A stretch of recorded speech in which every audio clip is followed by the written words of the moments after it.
नमस्कार,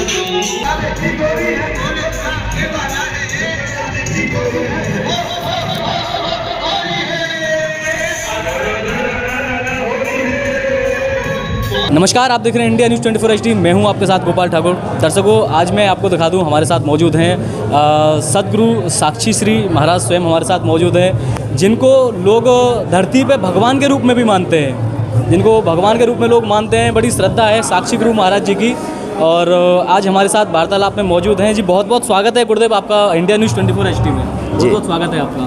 thank you गुरुजी। आज आपके यहाँ जो जेबी ग्रीन फाउंडेशन का जो कार्यक्रम चल रहा है, होली मिलन सम्मान समारोह, इसके बारे में किस तरह का कार्यक्रम है, उसके बारे में आप बताएं। वास्तव में ये कार्यक्रम होली मिलन महोत्सव के नाम पर आयोजित किया गया है, लेकिन इस कार्यक्रम में मैंने देखा कि प्रकृति और पर्यावरण के संरक्षण, सुरक्षा और जो मिशन है जेबी ग्रीन फाउंडेशन का, उसको कैसे पूरे हिंदुस्तान में आगे बढ़ाया जाए, कैसे माँ प्रकृति की, माँ पृथ्वी की हम सुरक्षा करें, कैसे अपना वातावरण शुद्धतम रख सकें, इस संबंध में सारे लोग कृत संकल्प हैं। उनके प्राणों से, उनके बातचीत से यही स्पष्ट हो रहा है कि कैसे क्या न कर डालें वो इस मिशन के लिए। तो मैं सभी श्रोताओं से जो मुझे सुन रहे हैं अपील करूँगा कि अगर जेबी ग्रीन फाउंडेशन के दिशा में सहयोग करते हैं, अपना हाथ बढ़ाते हैं, तो ये माँ धरती की सेवा है, माँ प्रकृति की सेवा है। आपको आशीर्वाद भी मिलेगा, आप दीर्घायु होंगे और एक स्वस्थ भारत का निर्माण करने में आपका महत्वपूर्ण योगदान होगा। Thank you. अच्छा गुरुजी, मेरा एक सवाल और है। अभी यहाँ पर एक कमिश्नर साहब मौजूद थे नोएडा से, तो उन्होंने बोला कि हमारे ब्रज में 12 वन हैं जो कि बिल्कुल लुप्त हो चुके हैं। आप कृष्ण को मानते हो लेकिन कृष्ण की नहीं मानते हो, तो इसमें में आपका क्या मानना है कि कृष्ण की तो कृष्ण को हम मानते हैं, हमारी श्रद्धा है, कृष्ण की नहीं मानते हैं। उसका अर्थ ये हुआ कि वृक्षारोपण या फिर कृष्ण वनों में ही सारी लीलाएं कृष्ण की हुई थी, उसको लेकर के आपका क्या कहना रहेगा, आप बताएं। नहीं, उनका भाव बहुत साफ है कि जब हम भगवान कृष्ण की पूजा करते हैं तो जिन वनों में भगवान कृष्ण विहार करते थे, उन वनों के सौंदर्य को बढ़ाने में भी अगर हम भूमिका नहीं निभाते हैं, उनका संरक्षण करने में भूमिका नहीं निभाते हैं, तो डायरेक्टली इनडायरेक्टली हम भगवान कृष्ण का अपमान कर रहे हैं। डायरेक्टली इनडायरेक्टली हम प्रकृति और पृथ्वी के प्रति जो हमारा दायित्व है, माँ प्रकृति और माँ पृथ्वी, उसी के सहारे हमारी ज़िंदगी चलती है। तो अगर हम प्रकृति के साथ और वन और वृक्षों के साथ हम अन्याय करेंगे, उनको काटेंगे, उनके वन परिवार को बढ़ाएंगे नहीं, तो निश्चित रूप से हमारा दुर्भाग्य होगा। तो उनकी मंशा सकारात्मक थी और इस सकारात्मक संदेश को हमें हृदय से आत्मसात करना चाहिए। अच्छा महाराज जी, एक मेरा छोटा सवाल और है। सनातन को लेकर के बड़ी चर्चाओं में है बागेश्वर धाम के धीरेन्द्र शास्त्री कि हिंदू राष्ट्र घोषित होना चाहिए भारत, और सनातन पे जैसे लगातार घात होते रहते थे, उसके बारे में भी आप क्या कहना चाहेंगे, संदेश देना चाहेंगे। सनातन धर्म तो वास्तव में संक्षेप में यही कह सकते हैं कि जो सत्य है, जो हमेशा रहा है, जो आज भी है और जो कल भी रहेगा, वही सनातन है। और उसी की खोज में भारतवर्ष के ऋषियों ने अपना सब कुछ समर्पित कर दिया, और आज विज्ञान भी सिद्ध कर रहा है कि भारतवर्ष के मनीषियों ने धर्म और अध्यात्म में मनुष्य के अंतर जगत की जो खोज की, जो विज्ञान दिया, वह आज का विज्ञान भी उसी की पुष्टि कर रहा है। तो सारी दुनिया में सनातन धर्म के प्रति और जिस धर्म की खोज, अंतर जगत के विज्ञान की खोज भारतवर्ष के मनीषियों ने की, उसके पूरे विश्व में एक्सेप्टेंस हो रही है, उसके प्रति स्वीकार का भाव हो रहा है, जो निश्चित रूप से भारतवर्ष की अद्भुत उपलब्धि है और यही भारतवर्ष की संपूर्ण देश को देन भी है। अच्छा, ब्रज में होली का टांडव गड़ गए हुए जैसे बोलते हैं ब्रज भाषा में, तो और हमारे दर्शकों को क्या कहना चाहेंगे जो बाहर के लोग देख रहे हैं आपको, कि ब्रज में होली का क्या महत्व है और होली पे वो ब्रज में आए और किस तरह की होली होती है, उसके बारे में बता दें आप।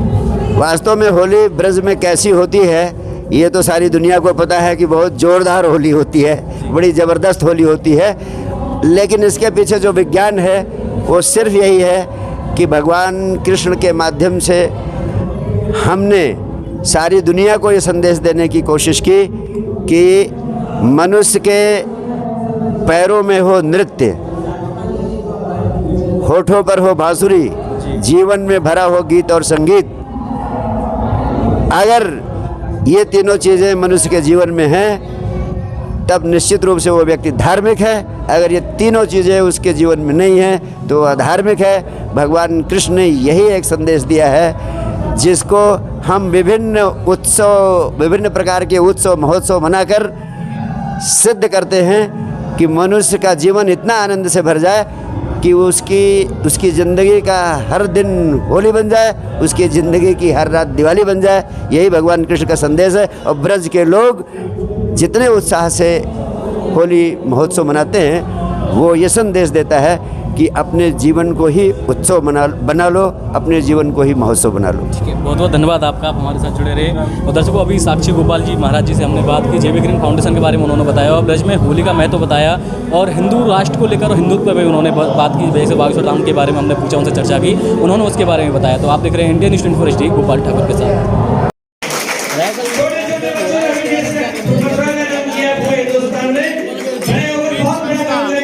बहुत अच्छा काम कर रही है। ब्रज को लता पताओं के लिए प्रसिद्ध रहा है। भगवान कृष्ण की जन्मस्थली है। स्थान ने जितना अच्छा वर्णन इसके लिए किया है, मैं समझता हूँ किसी और कवि ने नहीं किया। गरीब के वृक्ष कदम की डाल भगवान के बड़े प्रिय वो थे। तो आज ये संस्था द्वारा जो ये वृक्षारोपण का कार्यक्रम एक जनपद में किया जा रहा है, कॉलोनियों में किया जा रहा है, सब जगह किया जा रहा है, ये लोग बधाई के पात्र हैं। और इससे प्रदूषण तो समाप्त हो गई, क्योंकि आज प्रदूषण एक बहुत बड़ी समस्या है। यही नहीं, मैं आपको बताऊं, मैं स्कॉटलैंड गया था 3 वर्ष में। वहाँ पर प्रदूषण की मात्रा 0 थी, 0 थी। और जब मैं दिल्ली उतरा यहाँ 78% थी। तो ये प्रदूषण की वजह से पर्यावरण का जो संतुलन है वो बिगड़ रहा है। जैसा पहले अभी वक्ता शिवराम जी बोल रहे थे कि जब ये कोरोना काल के बाद लॉकडाउन लगा था तो हिमालय की पहाड़ियाँ एक बच्चे के लिए, हर बच्चे के लिए इसलिए प्रदूषण जितना होगा उतने पर्यावरण डिस्टर्ब होगा। तो इस सब के लिए बहुत आवश्यकता है। और चूँकि ब्रिज पे ज़्यादा फोकस है, चूँकि ब्रिज में पहले बड़े वृक्ष रहे हैं, बड़े सुशोभित किया है ब्रिज को। और भगवान ने तो इन्हीं पे स्वरूपों पे अपने छुप के भी किया है, बांसुरी बजाई है, रास भी रचाए। तो ब्रिज की सुंदरता पे अगर ये जेबी ग्रीन अच्छा कार्य कर रही है तो उसको सहयोग करना चाहिए। मैं तो कहता हूँ गवर्नमेंट को भी इसमें सहयोग देना चाहिए। हम लोग जितने सामाजिक लोग हैं, राजनीतिक लोग हैं, इनको भी प्रेरणा देनी चाहिए और सपोर्ट करना चाहिए। क्योंकि आज बहुत सी बढ़ती हुई आबादी की वजह से काफ़ी जगह पर वहाँ पर वृक्षों को काटा जा रहा है, सड़कों की चौड़ीकरण हो रहा है, उसमें पेड़ की मात्रा में काटे जा रहे हैं। तो उससे प्रदूषण वातावरण डिस्टर्ब हो रहा है। तभी आपने देखा होगा कि आजकल को हमारा 4 महीने वर्षा चलती थी, 4 महीने जाड़ा चलता था, 4 महीने गर्मी चलती थी। तो वो जो संतुलन था वो बिगड़ गया। उसके लिए सबसे बड़ा है हमारे वृक्षों का कटान।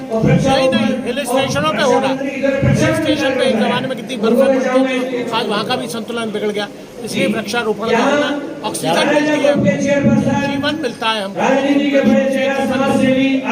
संस्था ये काम कर रही है, मैंने बधाई देता हूँ, शुभकामनाएं देता हूँ। हमारे इलाके जो भी सेवा होगी। मैं डॉक्टर श्याम सुंदर पाठक, असिस्टेंट कमिश्नर GST विभाग नोएडा में। और ये जेबी ग्रीन फाउंडेशन का जो कार्यक्रम है, इस कार्यक्रम में मैं आया हूँ पर्यावरण होली मिलन समारोह में।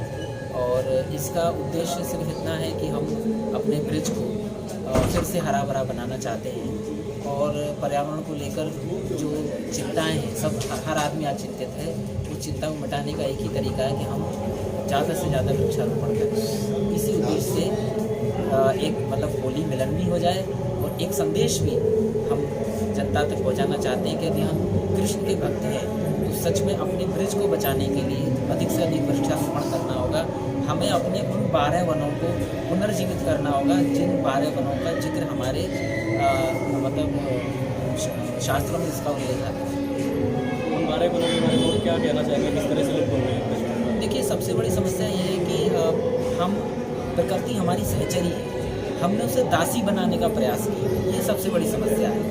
आज हम प्रकृति के साथ तो रह सकते हैं, लेकिन यदि हम सोचें कि हम प्रकृति को ख़त्म करके सरवाइव कर पाएंगे तो ये सरवाइव कर पाना असंभव है। प्रकृति को अपना बदला लेना स्वयं आता है। इसलिए सबसे अच्छा तरीका सिर्फ एक ही है कि हम प्रकृति के साथ चलें। अपने उन वनों, देखिए कृष्ण ने जितनी भी लीलाएं की, चाहे राधा के मिलने से लेकर रास रचाने से लेके और विवाह तक, भांडी वन में जो हुआ, हर लीला प्रभु की जो है वो वनों में हुई है जानबूझकर। क्यों? क्योंकि वो हमें बताना चाहते हैं कि यदि हम सच में कृष्ण भक्त हैं, यदि हम सच में मनुष्य हैं, मानव हैं, तो अपने वनों के साथ हम हमेशा जुड़े रहेंगे। जो भी कार्य करेंगे अपने वनों के साथ, अपनी गौ के साथ, इनके साथ मिलकर करें। और दुर्भाग्य की बात है कि आज ये दोनों ही चीज़ हमसे दूर है। ये क्या शुभ नाम पता चला? क्या शुभ नाम? सुश्री राधिका रसिक। आप ये कार्यक्रम हो रहा है जेवी ग्रीन फाउंडेशन का, उसके बारे में क्या कहना चाहेंगे? किस तरह का? मैं एक इसके सदस्य होने के नाते मैं इस जीवी ग्रीन फाउंडेशन की राष्ट्रीय अध्यक्ष हूँ, और राष्ट्रीय अध्यक्ष होने के नाते मैं कहूँगी कि जो जेवी ग्रीन फाउंडेशन का काम है वो जन जन तक, जन जन हरियाली योद्धा इस रूप में हम लेके चल रहे हैं। हर घर एक एक पौधा और जन जन हरियाली योद्धा, ये सभी योद्धाओं से हमारी प्रार्थना रहती है कि भाई जहाँ भी है इस प्रचार के साथ जुड़े कि हरियाली को हम हर सतह के ऊपर, ये नहीं कि सिर्फ हम देखते हैं कि ज़मीन के ऊपर पौधे लगाए हैं, वो तो हैं ही हैं, लेकिन घरों में भी जहाँ पर सांस लेने के लिए शुद्ध वायु नहीं मिलती, हर घर में भी पौधे लगाए जाएं और उनको सींचा जाए और वो पौधे बने रहें हमेशा। इसके लिए हम प्रयासरत हैं। जिस भी पूरे देश के किसी भी कोने में जहाँ भी इस वृक्षों की ज़रूरत है, पौधों की ज़रूरत है, हम कर्मठ हैं। इस जेवी ग्रीन फाउंडेशन के साथ जुड़कर हम हर पल इस संस्था के साथ कार्यरत हैं। अपना जीवन जो है वो इस संस्था को देते हैं कि जब तक हम जीवित हैं पौधों के प्रचार और प्रसार के लिए हमेशा इस संस्था से जुड़े रहेंगे। और जहां आपको लगता है कि हाँ हम यहाँ पर हरियाली की आवश्यकता है, आप हमें कभी भी कॉल कर सकते हैं, कभी भी संपर्क कर सकते हैं। हम जगह जगह पर पौधों को लगाने के लिए प्रयासरत रहेंगे। हिंदू राष्ट्र के साथ हरा भरा राष्ट्र रहना चाहिए। बिल्कुल, ये मैं कहूँगी कि ये एक प्रयास चल रहा है कि भारत राष्ट्र जो है वो हिंदू राष्ट्र है, हिंदू राष्ट्र बनना चाहिए। लेकिन मैं कहूँगी कि अगर शुद्ध वायु होगी तो हमारा ये हिंदू राष्ट्र भी बचेगा, और शुद्ध वायु के लिए हरा भरा राष्ट्र होना जो है वो बहुत आवश्यक है। बिल्कुल, हरा भरा राष्ट्र होगा तो हिंदू राष्ट्र बचेगा, सनातन बचेगा, ये धर्म बचेगा, ये नगरी बचेगी। जितनी भी हमारी धार्मिक नगरियाँ हैं उन सब में ये प्रयास होना चाहिए कि उनको हरा भरा रखा जाए। अगर हम धर्म से जुड़े हैं तो उस धर्म का प्रचार और प्रसार यहीं से शुरू होता है कि हम जितने भी जन जीवन में लोग जुड़े हुए हैं उनके स्वास्थ्य को हम इस परिप्रेक्ष्य में जीवित रख सकें। अगर हमारे राष्ट्र की युवा पीढ़ी और हमारी बुजुर्ग महिलाएं, बुजुर्ग व्यक्ति ये सब शुद्ध वायु में सांस ले सकेंगे तभी हमारा हिंदू राष्ट्र बच सकता है। तो इसलिए हम प्रयासरत हैं और यही कामना करते हैं कि इस प्रयास को आगे दिन दुगना और रात चौगुनी उन्नति के साथ बढ़ा सकें। मेरा नाम वीरेंद्र शर्मा है और जेवी ग्रीन फाउंडेशन के तत्वाधान में आज ये कार्यक्रम हुआ है। और पर्यावरण को, जागरूकता को और अधिक ज़्यादा से ज़्यादा जागृत करने के लिए कार्यक्रम रखा गया था। ब्रज में होली का प्रचलन चल रहा है तो इसको पर्यावरण होली मिलन समारोह नाम हमने रखा। और इसको संदर्भ में हमारे 5 राज्यों से कार्यकर्ता पधारे, सभी ने आगे कार्यक्रम का आनंद लिया। और तमाम वरिष्ठ लोग, चौधरी कुमार नरेंद्र सिंह जी, पंडित शोभाराम शर्मा जी, प्रीतम प्रमुख जी, लव कुश जी, तमाम वरिष्ठ लोगों ने आके हमारा हौसला अफजाई की।